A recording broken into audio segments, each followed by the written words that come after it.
Hello नमस्कार साथियों, स्वागत है आप सभी का आपके अपने YouTube channel exam with Ashok में। आशा करते हैं कि आप लोग स्वस्थ होंगे और अपनी तैयारी को बढ़िया से कर रहे होंगे। उसी तैयारी क्रम में मैं एक और क्लास लेकर जुड़ रहा हूँ। जो क्लास है मेरी साइंस की जो हमारी PYQ सीरीज चल रही है। हालांकि हमने मैथ को पूरा फिनिश कर लिया है, एक एक क्लास आपको देख लीजिए, प्लेलिस्ट में पड़ी हुई है, ठीक है ना।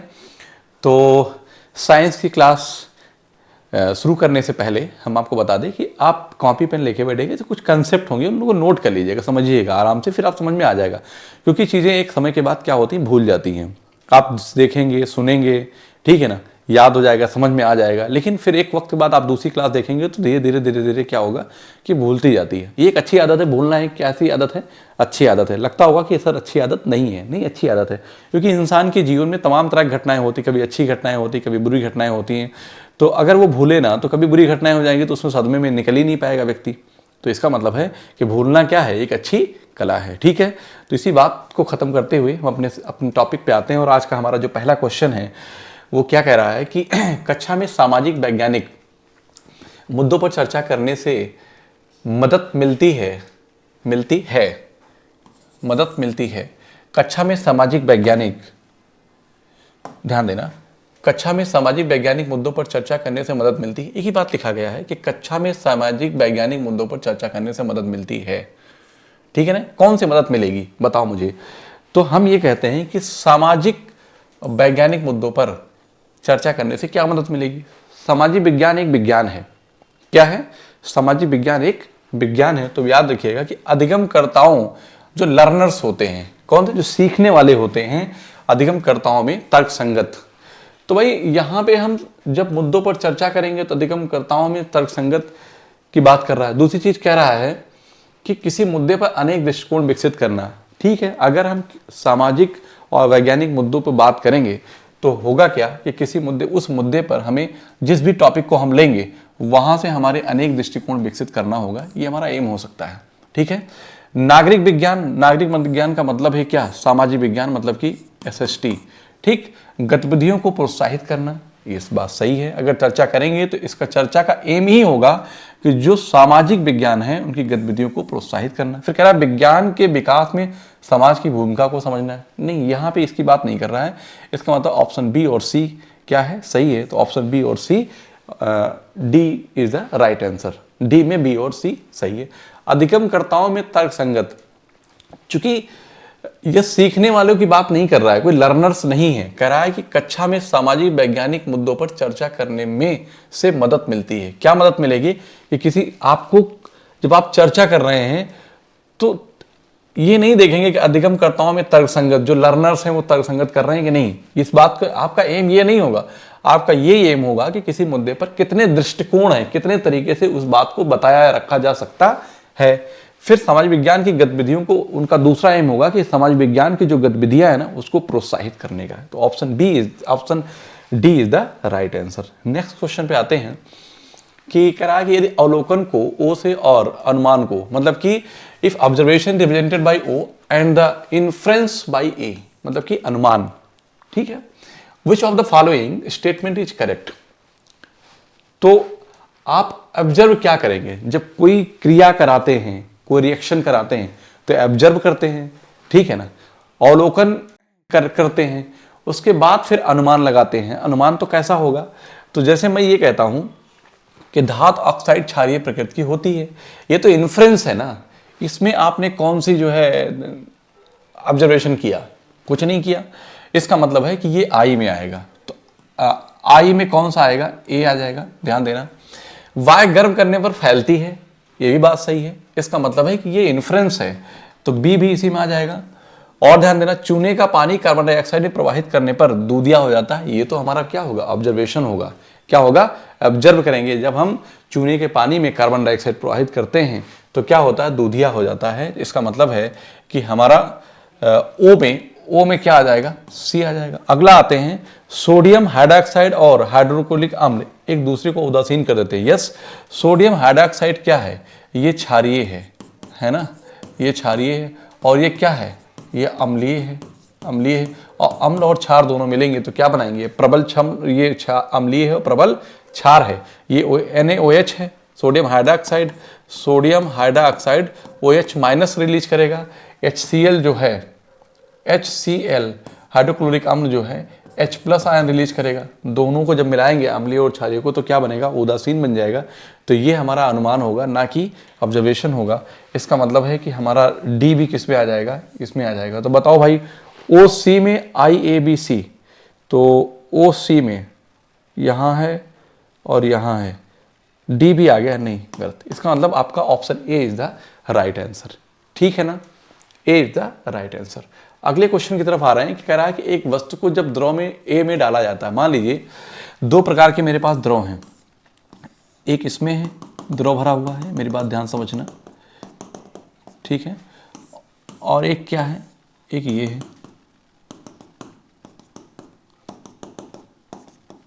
इसमें क्या है, इसमें द्रव ए है और इसमें क्या है, द्रव बी है।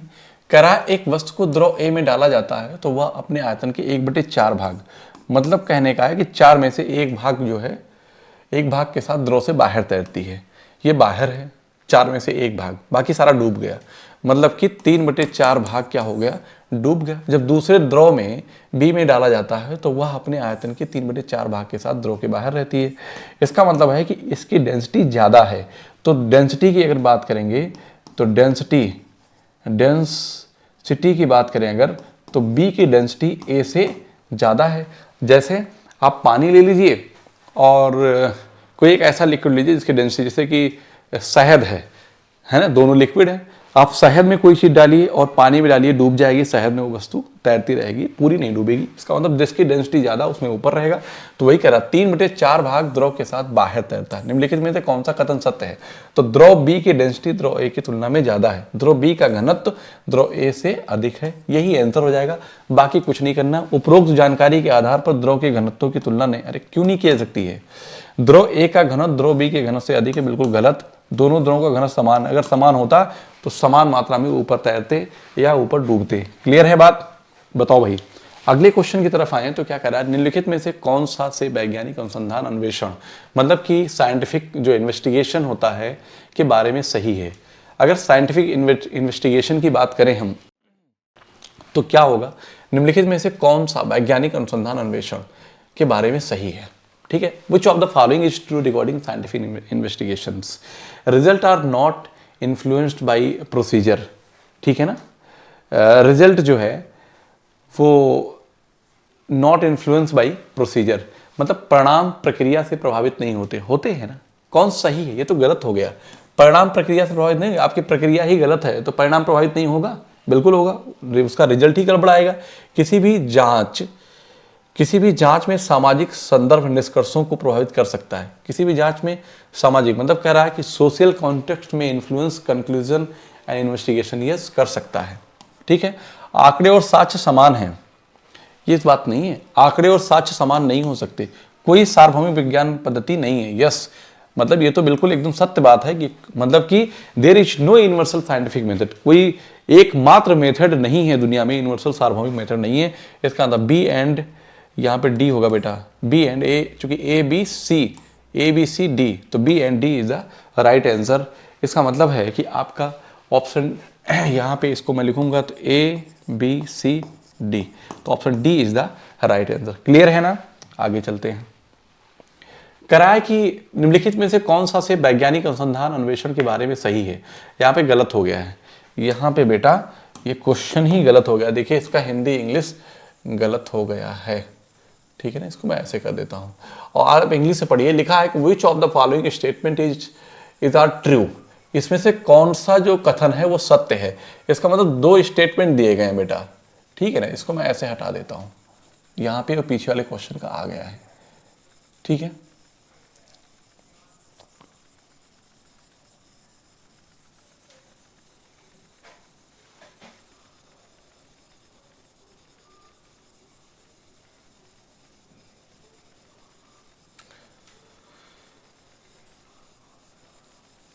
आप वहां से देखिए क्या कह रहा है, इंग्लिश में पढ़ लीजिए, हिंदी बोल देता हूं मैं, ठीक है, लिखूंगा नहीं। चलिए अब बताओ, कह रहा है कि निम्नलिखित में से कौन सा कथन सत्य है?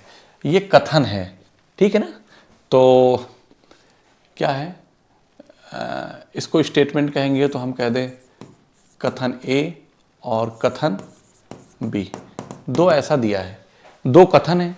कह रहा है कौन सा कथन, स्वपरागण केवल उभयलिंगी पुष्पों में होता है, उभयलिंगी पुष्प स्वपरागण और परपरागण दोनों के द्वारा कर सकते हैं।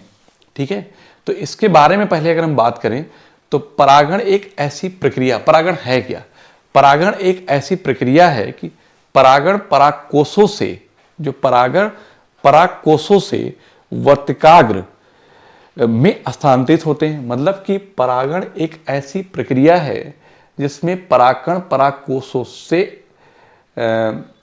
वर्तिकाग्र में स्थानांतरित होते हैं, है ना। मतलब परागकण एक ऐसी प्रक्रिया है जिसके परागकण परागकोशों से वर्तिकाग्र में स्थानांतरित होते हैं। इसके परिणाम स्वरूप इसमें क्या होता है कि मादा युग्मक नर युग्मक का क्या कहते हैं, निषेचन होता है। मादा युग्मक नर युग्मक का निषेचन होता है। बात समझ में आ रही है कि नहीं आ रही है, समझ में आया। तो अब आपसे पूछा है कि इस बताओ कि सत्य क्या है, तो बताइए कि एक चीज और याद रखिएगा कि स्वपरागण केवल उभयलिंगी पुष्पों में होता है, ये बिल्कुल गलत है। उभयलिंगी पुष्पों नहीं होता है। जो कह रहा self pollination takes place only in the bisexual, अरे भाई स्वपरागण केवल उभयलिंगी पुष्प में होता है और बाइसेक्सुअल फ्लावर इनमें लिखा उभयलिंगी पुष्प स्वपरागण और परपरागण दोनों द्वारा परागण कर सकते हैं। तो इसका मतलब बेटा यहाँ पे जो हमारा है ये ऑप्शन ए इज द, मतलब ये वाला जो है ए बी सी डी की बात करेंगे, यहाँ पे ऑप्शन गलत लिख गया है। तो ये हो जाएगा ए, ये हो जाएगा बी, ये होगा सी, ये होगा डी। अच्छा ऐसा नहीं है, ये ऑप्शन है ए बी सी डी, ये कथन है ए और बी। तो स्वपरागण यहाँ पे क्या लिखा है कि self pollination takes place only in the bisexual flower, है ना। स्वपरागण केवल उभयलिंगी पुष्पों में होता है, ठीक है ना। तो ये बात कैसी है, ये बात गलत है। फिर कह रहा है उभयलिंगी पुष्प स्वपरागण और परपरागण दोनों द्वारा परागण कर सकते हैं। यस, स्वपरागण और परपरागण दोनों द्वारा कर सकते हैं। तो एक तो असत्य है, एक क्या है, असत्य है, और दूसरा क्या है, सत्य है। तो दूसरा सत्य, पहला असत्य। तो यहाँ पे उल्टा सीधा ऑप्शन रख दिया। इधर देखो ए इज ट्रू, तो ए इज फॉल्स हो जाएगा, A is false and B is true, यही बनेगा। बोथ ए एंड, अच्छा सही है कि ए और बी दोनों असत्य है, ए और बी दोनों सत्य है, सत्य ए सत्य है और बी असत्य है, नहीं, ए असत्य है और बी सत्य है। आगे आते हैं, वर्षा जल संरक्षण के संबंध में निम्नलिखित में से कौन सा से कथन सत्य है। जब वर्षा जल संरक्षण की बात करेंगे तो उससे फायदे क्या क्या होते हैं। आजकल गवर्नमेंट जो है वर्षा जल संरक्षण पर बहुत जोर दी है, क्योंकि सूखा पड़ जाने पर यही आपको काम आता है। तो इसमें क्या क्या मिलेगा आपको ये बताइए। भूजल का संरक्षण करता है, यस, पृथ्वी का जो जल है अगर आप रोकेंगे तो वहां पे क्या करेगा, संरक्षण, सरकार का ये एम होता है। क्लियर है बात। या स्थानीय बाढ़ को कम करता है, सही बात है। या जल निकास की समस्या को पैदा करता है, बिल्कुल नहीं। इससे कहाँ जल निकास की समस्या पैदा होगी। आप क्या करेंगे कि आप जल संरक्षण कर रहे हैं, इसका उपयोग फसलों की सिंचाई के लिए किया जाता है, यस, लोग करते हैं ना। तो आप A B D, A B D कहाँ है, ए बी डी। तो ऑप्शन, इसका मतलब है कि सी नहीं आएगा, बस जहां सी आ गया, जहां सी आ गया वो गलत है, तो एक ही जगह नहीं आया। तो A B D is the right answer. Clear है। अगले क्वेश्चन की तरफ आते हैं। करा निम्नलिखित में से कौन से कारक पृथ्वी पर हवाओं के निर्माण और प्रवाह के लिए जिम्मेदार हैं। अरे भाई सीधी सी बात है, पृथ्वी का असमान ताप क्या है, हवाओं के लिए जिम्मेदार है, यस। महासागरों का असमान ताप, यस। पृथ्वी और सूर्य के बीच की दूरी बिल्कुल नहीं है, पृथ्वी पर गुरुत्वाकर्षण बल से कोई लेना देना नहीं है। तो आप यहाँ क्या कहेंगे, पृथ्वी का असमान ताप और महासागरों के असमान ताप के कारण ही पृथ्वी पर हवाओं के निर्माण और प्रवाह के लिए जिम्मेदार हैं। तो option A and B is the right answer. A and B कहाँ, ये है, तो A is the right answer. ठीक है। दिए गए कथनों को पढ़ें और सही विकल्प चुनें। दिए गए कथनों को पढ़ें और सही विकल्प चुनें। कह रहा है कि एक तापदीप बल्ब का तंतु जो फिलामेंट होता है वो किसका बना होता है, टंगस्टन का बना होता है। एक स्टेटमेंट दिया है, दो स्टेटमेंट दिए हैं, ठीक है ना। और ये असर्शन है और रीजन है, कथन और कारण। कह रहा है the filament is in the incandescent bulb is made of the tungsten। Yes, जो किसी बल्ब का जो फिलामेंट होता है वो टंगस्टन धातु का बना होता है। अब कह रहा है कि टंगस्टन का प्रतिरोध कम होता है, बिल्कुल गलत। गलनांक उच्च होता है, ये बात सही है। लेकिन इसका प्रतिरोध भी क्या होता है, हाई होता है। प्रतिरोध कैसा होता है, हाई होता है। अगर हाई होगा तो ये क्या करेगा, ये हीट जनरेट कर देता है। रेजिस्टेंस जो होता है opposes the flow of current, but in क्यों, कैसे, in the form of heat के फॉर्म में जनरेट करता है। तो कहने का मतलब है कि एक तापदीप्त बल्ब का तंत्र टंगस्टन बना, ये तो सही है, लेकिन ये बात गलत हो गई यहाँ पे इसकी वजह से। तो ए सत्य है और आर असत्य है। ए और बी दोनों सत्य हैं, ये गलत। ए और बी दोनों सत्य हैं, ये गलत। ए और आर दोनों असत्य हैं, ए सत्य है और आर असत्य है, फॉल्स है। विज्ञान में लिंग संवेदनशील शिक्षण पद्धति में निम्नलिखित में से शामिल है, ठीक है ना। अगर विज्ञान में लिंग संवेदनशील शिक्षण मतलब कि gender responsive pedagogy in science entails क्या होगा, तो आप कहेंगे लिंग संवेदनशील भाषा का प्रयोग, तो use of gender sensitive language, छात्रों को रूढ़ियों की जांच में शामिल करना। अब जब हम लिंग संवेदनशील शिक्षण पद्धति की बात करेंगे तो रूढ़ियों की बात जांच तो करेंगे ही करेंगे ना, लिंग आधारित समूह बनाएंगे नहीं, बिल्कुल ऐसा नहीं होता, ठीक। विभेदित शिक्षण और मूल्यांकन का उपयोग करेंगे, बिल्कुल नहीं। डिफरेंशिएटेड ये होता ही नहीं है पेडागोजी में। इंस्ट्रक्शन एंड असेसमेंट यूजिंग, बिल्कुल गलत। तो इसका मतलब A and B is the right answer, तो answer A is the correct answer, ठीक है ना, A is the right answer. ऊष्मा चालन के संबंध में निम्नलिखित में से कौन सा कथन सत्य नहीं है, ध्यान दीजिएगा। ऊष्मा चालन के संबंध में कौन सा कथन सत्य नहीं है, हाँ, तो ऊष्मा चालन के संबंध में निम्नलिखित में से कौन सा कथन सत्य नहीं है, ठीक है ना, कौन सा कथन सत्य नहीं है। तो ऊष्मा चालन जो है, चालन, संवहन और विकिरण, ऊष्मा का स्थानांतरण की 3 विधियां होती हैं, चालन, संवहन और विकिरण। कह रहा गैसों में चालन नहीं होता, कह रहा कौन सत्य नहीं है, कह रहा है कि गैसों में चालन नहीं होता। अरे भैया यही तो नहीं सत्य है, आगे पढ़ूं अच्छा क्या। सभी पदार्थ ऊष्मा को एक समान रूप से प्रभावित नहीं होने देते हैं, ये बात तो सत्य है। सभी पदार्थ ऊष्मा को एक समान रूप से प्रभावित नहीं होने देते, बात सही है। ठोस पदार्थों में चालन संवहन की तुलना में सबसे ज्यादा ठोस में होता है, फिर द्रव में, फिर गैस में, है ना। ऊष्मा का जो संचरण होता है सबसे ज्यादा किस में होता है, ठोस में, फिर उससे ज्यादा फिर द्रव में, उसके बाद फिर क्या, गैस में ऊष्मा का संचरण। ऊष्मा प्रवाह के लिए 2 वस्तुओं का एक दूसरे के संपर्क में होना आवश्यक है, यस। एक दूसरे के मतलब ऊष्मा प्रवाह के लिए 2 वस्तुओं का एक दूसरे के लिए संपर्क में होना आवश्यक है, सही है। लेकिन यहाँ पे ये बात ठीक नहीं है, गैसों में चालन नहीं होता। अरे होता है ना भाई, गैसों में चालन होता है, ठीक है। विज्ञान कक्षा में भिन्न भिन्न प्रश्न पूछने का उद्देश्य निम्न हो सकता है। विज्ञान कक्षा में आप पूछने का उद्देश्य क्या रखेंगे ये बताइए। तो आप आलोचनात्मक सोच को बढ़ावा देना चाहते हैं, मतलब to promote the critical thinking, हाँ सही बात है। आप कहेंगे विज्ञान कक्षा में भिन्न भिन्न प्रश्न पूछने का, उसके आलोचना मतलब क्रिटिकल थिंकिंग को बढ़ावा देने के लिए ऐसा करेंगे। छात्रों के बीच अंतर करना, उससे आप ये बताएंगे टू डिस्कंसर्न बिटवीन स्टूडेंट्स, है ना। इससे ये पता पाएंगे कि कौन छात्र वीक है, कौन कमजोर है, किस पे काम करना है। संचार कौशल विकसित करना, ये कोई भाषा की कक्षा नहीं है। अगर भाषा की क्लास होती तो to develop the communication language, जैसे हिंदी और इंग्लिश की है तो वहाँ पे ये बात होगी, यहाँ पे ये नहीं सही है। प्रतिभाशाली छात्रों की पहचान करना, यस, उससे ये भी पता चल जाएगा ना, आप तमाम तरह के प्रश्न पूछेंगे तो पता चल जाएगा कौन है कौन नहीं। वैकल्पिक अवधारणाओं की पहचान करना, नहीं इतना नहीं करना होता है, इतना नहीं करना होता है।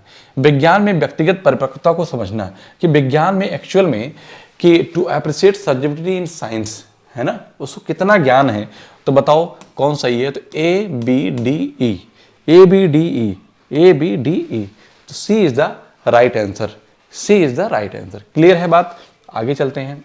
निम्नलिखित में से कौन सा मानव परिसंचरण तंत्र की विशेषता है। आप जानते हैं कि मानव के हार्ट में कितने नंबर ऑफ चैम्बर्स होते हैं, 4 होते हैं, है ना। अब आप ये जानते हैं कि यहां से ऐसे आएगा, ठीक है, फिर क्या होगा यहां से, ठीक, ये ऐसे आया, फिर यहां गया, फिर ऐसे आया, ठीक। इसका मतलब है कि 2 बार आने जाने का जो प्रोसेस चलता है, तो आप कहेंगे समृद्ध एकल नहीं, समृद्ध द्विकारी। इधर देखो, पहली बात तो close, which of the following characterise the human characteristics circulatory system, मतलब कि मानव में ब्लड का मतलब कि रक्त का प्रवाह जो होता है वो किसके थ्रू होता है, धमनी और सिरा के माध्यम से होता है, ठीक है ना। राइट और लेफ्ट, आर्टिकल और वेंट्रिकल होते हैं। तो अब चूंकि ये एक क्रम पूरा एक लूप होता है, तो कैसा लूप होगा, क्लोज लूप होगा, तो ओपन नहीं होता, पहली बात समझिएगा, ठीक है ना। लेकिन बॉडी में क्या होता है, एक बार अब हमारा हार्ट जो क्या करता है कि बॉडी, हार्ट जो है बॉडी को ब्लड जाता है, फिर बॉडी से हार्ट में आता है। इसका मतलब है कि ये डबल सर्कुलेशन होता है, तो हमारा क्या हो जाएगा, क्लोज डबल सर्कुलेशन हो जाएगा। इसका मतलब हिंदी न समझ में आ रहा है तो इंग्लिश तरफ चले जाओ, समृद्ध दिक् संचारी कहेंगे, ठीक है ना। वैज्ञानिक नियमों के संबंध में निम्नलिखित में से कौन सा कथन सत्य है, इनमें से कौन सा कथन सही है। अरे वही कह रहा है, मत सत्य है या सही है, उन पर सवाल उठाया नहीं जा सकता। वे भौतिक घटनाओं के लिए तर्क प्रदान करते हैं। विच of the following is true recording scientific law, यहाँ वैज्ञानिक नियमों के बारे में है ना। तो which is one of correct about, कौन सा सही है। तो आप मुझे बताइए कि उन पर सवाल नहीं उठाया जा, अरे उठाया जा सकता है भाई, ऐसी कौन सी बात है। वे भौतिक घटनाओं के लिए तर्क प्रदान करते हैं, तो वैज्ञानिक नियम, ये कौन सी बात हुई, सत्य नहीं है। वे प्रेक्षणीय घटनाओं के बीच संबंधों का वर्णन करते हैं, यस, मतलब कहने का to describe relationship between the observe phenomena, जो भी ऑब्जर्व फिनोमेना होती है, जो भी ऑब्जर्व करते हैं उसके बारे में वो क्या करते हैं, वर्णन करते हैं। ये वैज्ञानिक सिद्धांतों से बनते हैं, ये बात गलत है, ये बात गलत है। तो option C is the right answer. आगे आते हैं कि नीचे दिए गए कथनों को पढ़ें और सही विकल्प चुनें। जलीय जीवों की श्वसन की दर स्थलीय जीवन की तुलना में धीमी होती है। पानी में घुली हुई ऑक्सीजन की अधिक मात्रा जलीय जीवन की श्वसन दर को प्रभावित करती है। ये बात बिल्कुल गलत है। पानी में घुली हुई ऑक्सीजन की अधिक मात्रा, नो, वायु में ऑक्सीजन की मात्रा अधिक होती है, जल में कम होती है। तो ये वाला हमारा कारण के लिए तो गलत हो गया। जलीय जीवों की श्वसन दर स्थलीय जीवों की तुलना में धीमी होती है, धीमी नहीं होती। अगर उसको ज़्यादा ऑक्सीजन चाहिए तो उसे क्या करना पड़ेगा, उसे ज़्यादा सांस लेना पड़ेगा, क्योंकि ऑक्सीजन में, वाटर में ऑक्सीजन की मात्रा कम है। इसका मतलब है कि कथन ए और कारण दोनों असत्य हैं, ए और आर दोनों असत्य हैं, ठीक है ना। आगे चलते हैं। कह रहा है कि सिनेमा हॉल और कंसर्ट हॉल, क्या सिनेमा हॉल और कंसर्ट हॉल की छतें आमतौर पर घुमावदार होती हैं। भाई सीधी सी बात, ध्वनि तरंगे घुमावदार सतह से टकराने के बाद सभी दिशाओं में परावर्तित हो जाती है। ये बात सही है। आपने कभी देखा होगा, ऐसा इसलिए होता है कि सब कुछ सही तरीके से आवाज़ सुनाई पड़े और इको कम हो जाए। इको कम करने के लिए और भी क्या करते हैं, दीवार में पर्दे या ऐसे कोई सॉफ्ट जो क्या कहते हो, जिसके जो एब्जॉर्ब करे। इसका मतलब ये है कि ध्वनि तरंगे सिनेमा हॉल और कंसर्ट हॉल की आमतौर पर घुमावदार होती है। ये बात सही है। ध्वनि तरंगे घुमावदार सतह से टकराने के बाद सभी दिशाओं में परावर्तित होती हैं, इसलिए कि सबको सही तरीके से सुनाई पड़े। इसका मतलब ए और आर दोनों सत्य हैं। ए सत्य है लेकिन असत्य है, ए और आर दोनों सत्य हैं। आर ए का सही स्पष्टीकरण है, इसीलिए ऐसा घुमावदार बनाया जाता है। तो आज के लिए इतना ही रखते हैं, मिलते हैं आपसे अगली क्लास में। तब तक के लिए जय हिंद। अगर अच्छा लगा हो, समझ में आया हो, तो आप कंसेप्ट नोट करते चलिएगा, ठीक है। अगर अच्छा लगा हो, समझ में आया हो, तो आप लाइक और कमेंट जरूर करिए, दोस्तों में शेयर करिए। मिलते हैं आपसे तब तक अगली क्लास में, तब तक के लिए जय हिंद।